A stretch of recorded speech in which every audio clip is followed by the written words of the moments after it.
పక్కనున్న వేళ car horn కూడా క్లాసికల్ మ్యూజిక్ గా, ఈ మండు టెండ కూడా ఏసీ జల్లుతోంది నీ నవ్వులోని మ్యాజిక్ గా. టాక్సీ హైర్ చేసి నువ్వు బేరమాడుతుంటే క్యూట్ గుంది బేసిక్ గా.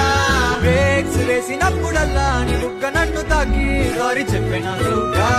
నువ్వున్న కిటికీ ఏ వైపు వెతికి వాట్సాప్ చేస్తావా?